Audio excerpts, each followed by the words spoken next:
Assalamualaikum warahmatullahi wabarakatuh. Bismillahirrahmanirrahim. Alhamdulillah. Alhamdulillahi rabbil alamin. Wal aqibatu lil muttaqin wala udwana illa 'alal zalimin. Allahumma salli wa sallim ala sayyidina Muhammad wa ala alihi wa sahbihi ajma'in, amma ba'd. Muslimin, muslimat yang dirahmati Allah sekalian, alhamdulillah. Puji dan syukur kita panjatkan kehadrat ilahi dengan izin dan ketentuannya. Kita bertemu pada kesempatan kali ini. Mudah-mudahan ada yang baik yang boleh kita perolehi dari pertemuan kita hari ini. Tuan-tuan muslimin muslimat sekalian, Imam Al-Qushairi pernah dalam satu nasihatnya memberitahu kepada kita, untuk kita nak menjadi orang bertakwa ini, kata beliau, salah satu daripada sifat yang kita perlu ada ialah sifat tawaduk. Apa erti tawaduk, tuan-tuan sekalian? Tawaduk ni lawan dia takbur. Tawaduk ini artinya merendah diri.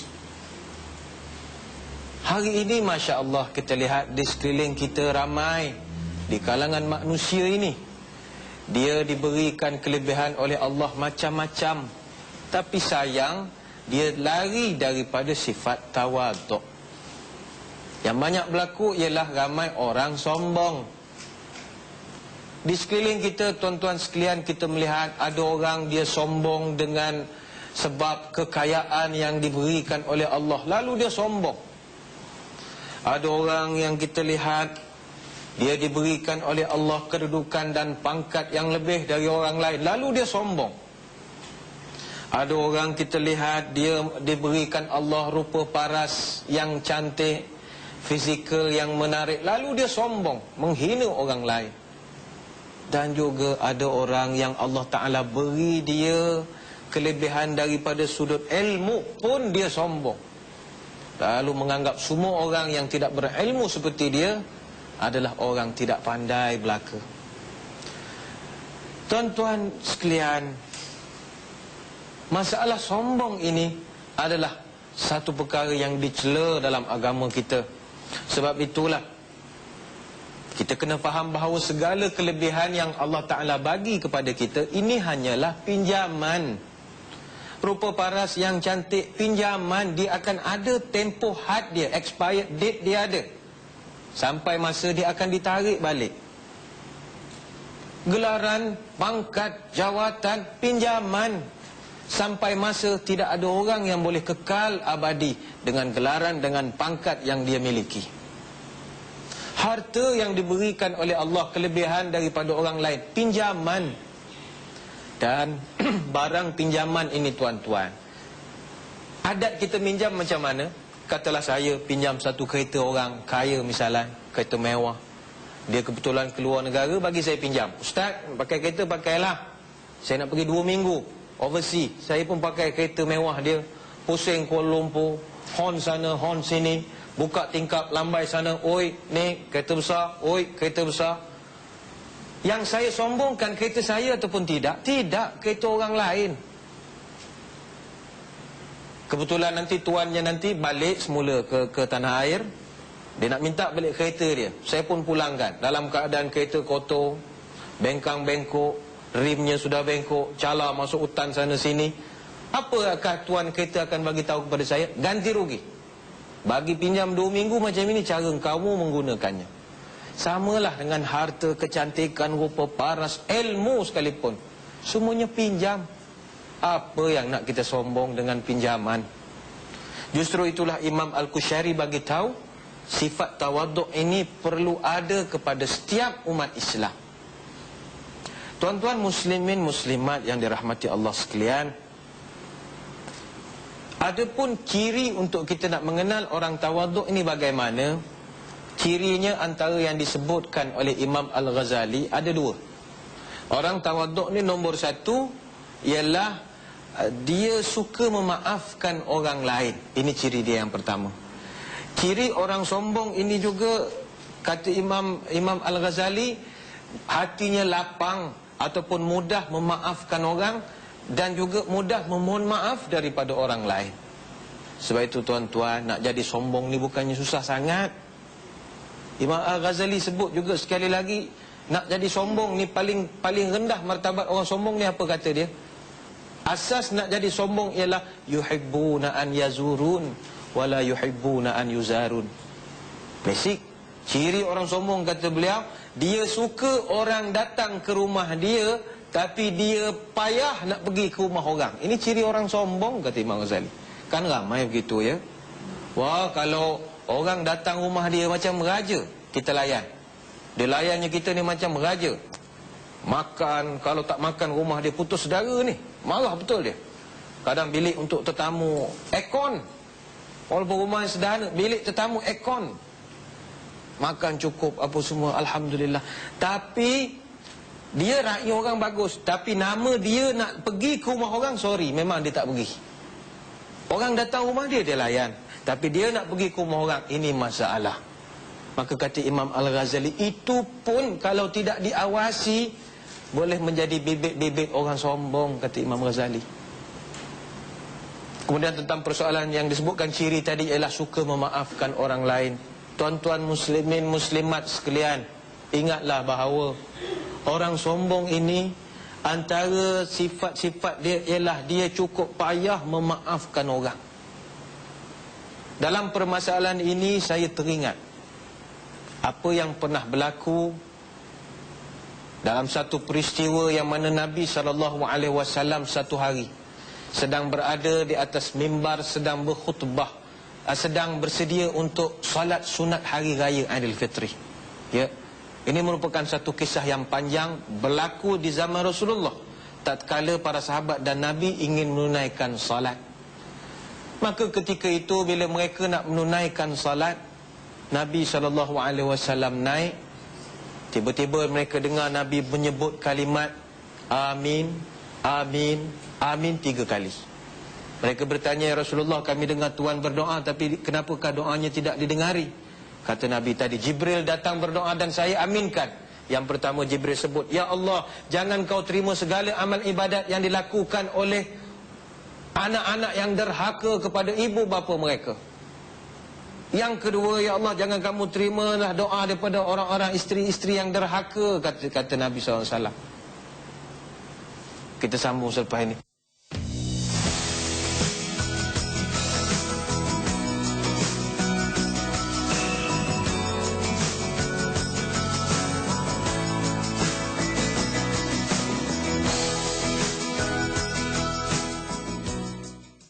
Kepada kisah tadi, bagaimana Nabi SAW dia nak semayang raya, dengar sahabat Nabi sebut amin 3 kali. Kemudian para sahabat pun bertanya, ya Rasulullah, kami dengar Tuhan sebut amin tapi doanya kami tak dengar. Apa doanya ya Rasul? Lalu Nabi bagi tahu sebentar tadi Jibril datang. Dia berdoa, dia minta saya aminkan doa dia. Yang pertama dia berdoa, ya Allah, jangan kau terima segala amal ibadat yang dilakukan di sepanjang bulan Ramadan oleh anak-anak yang derhaka kepada ibu bapa mereka. Dan aku jawab amin, kata Nabi. Yang kedua Jibril berdoa, ya Allah, jangan kau terima segala amal ibadat yang dilakukan di sepanjang Ramadan oleh isteri-isteri derhaka, kata Jibril. Dan aku jawab amin, kata Nabi. Dan yang ketiga Rasulullah bercerita, bersabda, Jibril berdoa, ya Allah, jangan kau terima segala amal ibadat yang dilakukan di sepanjang bulan Ramadan oleh orang yang tidak mahu maafkan orang lain, kata Jibril. Dan Nabi jawab amin. Tuan-tuan sekalian, doa ini diungkapkan oleh Jibril alaihissalam, diaminkan oleh Nabi SAW. Kita tidak nampak apa kurangnya doa ini untuk tidak diterima oleh Allah SWT. Maka hati-hati, orang yang tidak mahu memaafkan orang lain implikasinya besar. Sebab itu dalam agama tidak membenarkan kita ini sampai kepada peringkat bermusuhan hingga tidak mahu maafkan orang lain, kerana itu nyata-nyata sifat sombong kita. Tuan-tuan muslimin muslimat sekalian, namun kadang-kadang kita bercakap soal yang terlalu idealistik tapi tidak berpijak bumi nyata. Orang putih, pepatah Inggeris pun ada menyebut, you can forgive but you cannot forget. Itu kita faham. Kita kadang-kadang boleh maafkan orang, tapi kita tak boleh lupakan orang. Maka untuk kesempatan kali ini, mari kita berubah. Kalau kita, orang buat salah kepada kita, dan kita payah nak memaafkan orang itu, yang rugi siapa? Kita. Bayangkan, setiap kali kita sedang dalam keadaan biasa, ya, sedang bergembira dengan anak keluarga sebagai contoh, dengan sanak keluarga, sedang bergembira, mood kita okey. Tiba-tiba kita teringat kepada orang yang kita marah ni tadi, maka mood kita berubah 360 darjah. Tiba-tiba kita jadi moody, marah kita. Kalau berterusan perangai begini tuan-tuan, sekejap gembira, sekejap moody, sekejap elok, sekejap meraung, sekejap, lama-lama tak betul di sini nanti tuan-tuan. Yang salahnya kita. Sebab itu agama suruh memaafkan. Tenang kita, tenang hati kita. Sebab itulah antara amalan yang digalakkan oleh ahli-ahli sufi ialah kena maafkan banyak orang. Antara amalan yang diajarkan kepada kita ialah kalau malam-malam sebelum tidur, baring, ya, sebelum tidur tu baring, selepas baca doa nak tidur, bacalah ayat kursi, perdinding apa yang mampu, maafkan orang sebelum tidur. Ya Allah, tadi isteri saya buat saya berasa hati, ya Allah. Saya suruh buat air, dia tak buat. Nak minum kat kedai, dia tak bagi. Tapi saya maafkan dia. Maafkan. Ya Allah, tadi anak saya maghrib, saya balik daripada masjid, dia ada lagi tengok TV, tak mandi-mandi. Saya berasa hati, tapi saya maafkan dia, berilah dia hidayat, ya Allah. Kemudian, ya Allah, hari semalam saya pergi beli goreng pisang dengan makcik tu. Action betul makcik tu, ya Allah.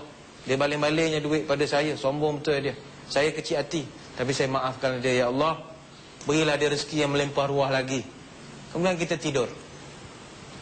Kata ulama tasawuf, bila kita ada amalan begini, kita bangun pagi tuan-tuan sekalian, jiwa kita tenang, hati kita lapang, fikiran cerah. Kenapa? Khusumat, yang orang Melayu sebut kesumat tu tak ada. Dendam tidak ada. Orang kalau tidur banyak mengigau, dia ada benda lah, dia tekilan itu, ya. Ho ha, macam-macam benda, ya. Tapi kalau kita dah lepaskan semua, aku maafkan semua, orang tidak memaafkan kita, itu masalah dia. Tapi kita maafkan semua kesalahan orang. Dan mudah-mudahan Tuhan bersama dengan kita. Tuan-tuan muslimin muslimat sekalian, Allah Subhanahu wa taala sangat marah kepada orang yang ada sifat tak suka maafkan orang, sifat sombong ini. Sebab Allah Subhanahu wa taala sendiri memaafkan setiap kesalahan hamba dia. Kecuali dosa syirik. Selain daripada itu, walau sebesar bumi sekalipun dosa kita, Tuhan ampunkan.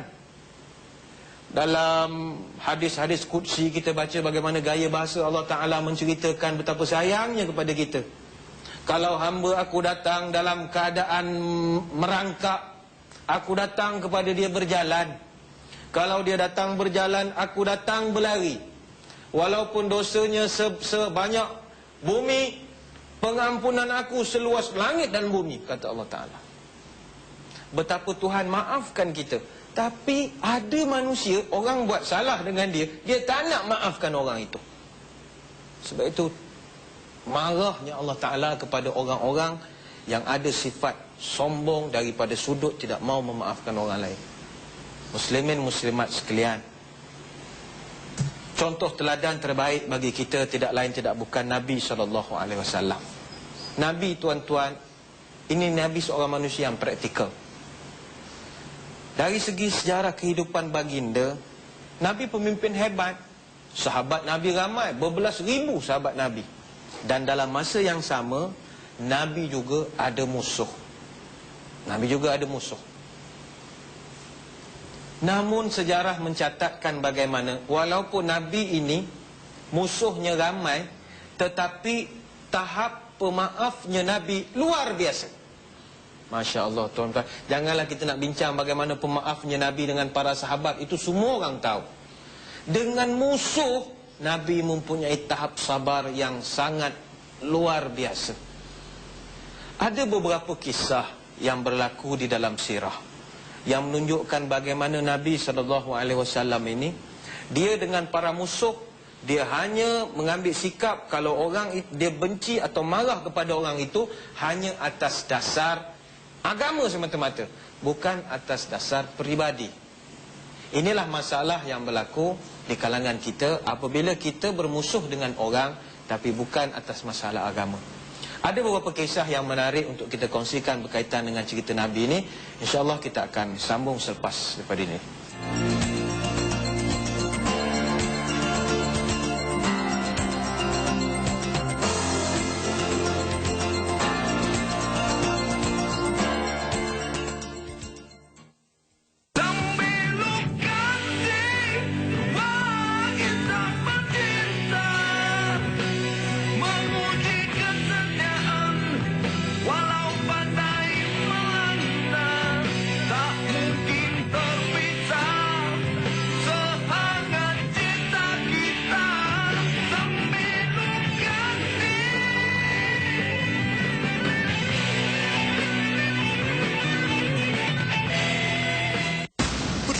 Seorang lelaki.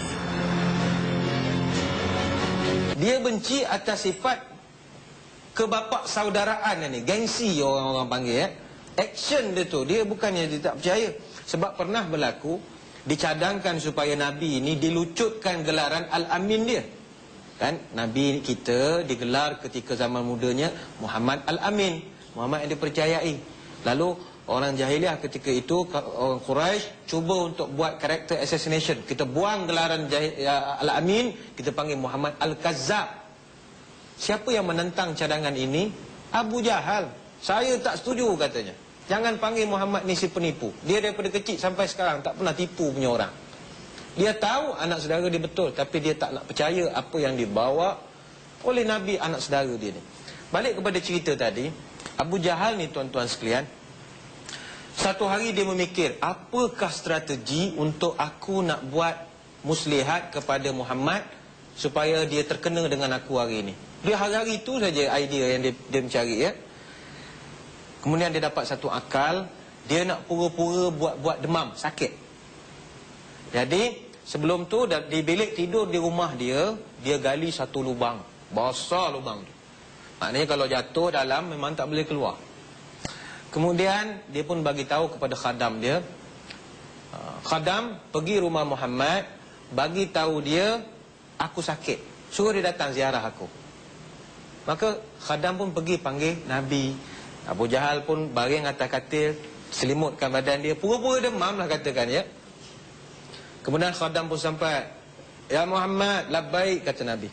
Apa hal? Ni Abu Jahal sakit, jemput datang ke rumah. Nabi sini Abu Jahal ni bapak saudara. Jangan dikira musuh. Pergilah juga, pergi tengok pak saudara sakit ni. Ayah dah tak ada, itulah tinggal pak saudara. Pergi rumah Abu Jahal. Abu Jahal pun kata, Muhammad, aku duduk dalam bilik ni, marilah masuk. Dia pura-pura saja, menggigil. Nabi pun masuk dalam bilik. Abu Jahal, lubang yang dia gali tu tadi, dia dah tutup dengan tikar. Dia dah niatkan biar Muhammad datang masuk dalam lubang padan muka dia. Maknanya itu niat dia. Ini Abu Jahal punya perangai. Dia duduk bawah selimut sambil dia bercakap dalam hati dia, pada muka Muhammad, jatuhlah engkau lepas ni, suka sangat dia ni. Nabi pun jalan tanpa prejudis dan prasangka. Jalan lurus. Tiba-tiba datang malaikat Jibril bawa risalah, bawa utusan.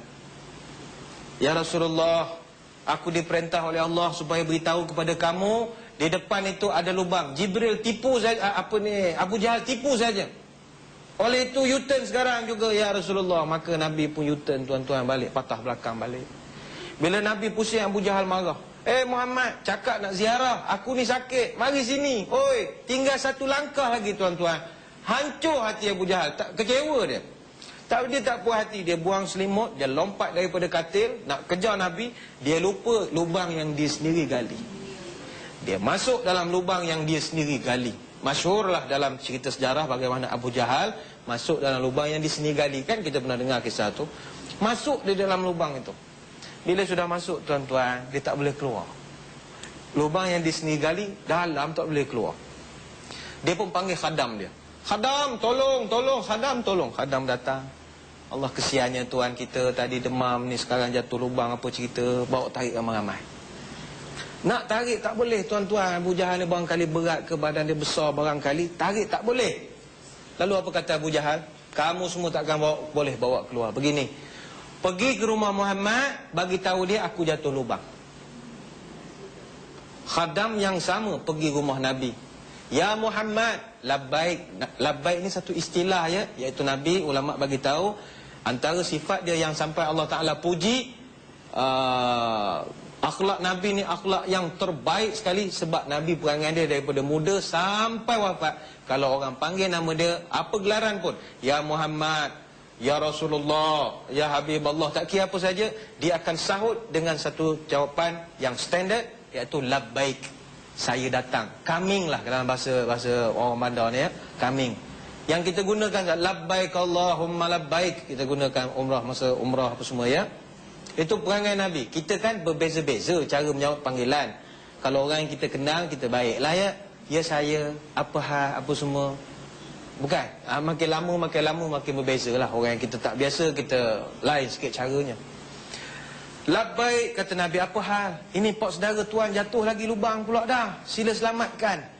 Tuan-tuan, kalau kita berada di kedudukan Nabi SAW, apa reaksi kita? Musuh yang tadi terang-terang nak khianat kita jatuh dalam lubang, sekarang jatuh dalam lubang yang dia sendiri gali. Kalau kita ada di kedudukan Nabi, apa reaksi kita? Padan dengan muka dia. Dia tak tahu ke aku Nabi? Kalau kita lah, ni Nabi ni, main-main dengan Nabi. Tak. Apa Nabi buat? Jatuh lubang sekejap, pakai baju apa semua elok-elok, pergi rumah bapak saudara dia, tengok bapak saudara dia jatuh dalam lubang. Nabi barangkali mukjizat, tarik sebelah tangan keluar. Lalu apa kata Abu Jahal kepada anak saudara dia yang menyelamatkan dia? Hebat sihirmu ya Muhammad, dia bagi tahu. Apa Nabi buat? Ikut kamulah. Nabi balik, tak layan pun. Kisah ini memberi satu iktibar pemaafnya Nabi. Orang yang terang-terang khianat pada dia, tapi dia pergi untuk selamatkan, tanpa ada dia rasa dendam, khusumat dan sebagainya. Sebab kalau Nabi nak terlampau fikir semua perkara, nak simpan dalam hati dan perasaan dia, tak tenang hidup. Banyak lagi agenda penting kita nak buat dalam hidup kita. Nanti bila malam tidur, tak boleh tidur. Kenapalah dia nak suruh aku masuk lubang? Kenapalah gini. Akhirnya sampai pagi tak boleh tidur. Tapi aku maaf kalau semua orang barangkali dia nak khianat aku. Lega kita, tenang. Dalam kisah yang lain, kita melihat bagaimana Nabi SAW, ada satu perempuan Yahudi. Ni cerita ni banyak version, tapi ada beberapa version yang beza. Ada satu perempuan Yahudi, dia benci betul dengan Nabi. Setiap hari Nabi lalu depan rumah dia, dia ludah pada Nabi. Pada Nabi, bukan sekeliling Nabi, pada kepala badan Nabi. Satu hari Nabi lalu depan rumah dia, hari-hari kena. Satu hari Nabi lalu, kali ni tidak ada orang ludah. Dia heran, mana makcik ni? Dia tanya orang, makcik ni pergi mana? Jiran pun jawab, sakit ya Rasulullah. Sakit. Nabi balik ke rumah, beritahu anaknya Fatimah, bungkus makanan apa yang ada.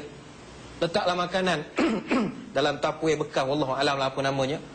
Pergi dia ke rumah, bawa sior lah. Kalau tempat saya panggil sior. Bawa sior nanti di rumah makcik, ketuk pintu. Assalamualaikum. Makcik ni tanya, siapa tu? Saya siapa? Saya Muhammad. Muhammad mana?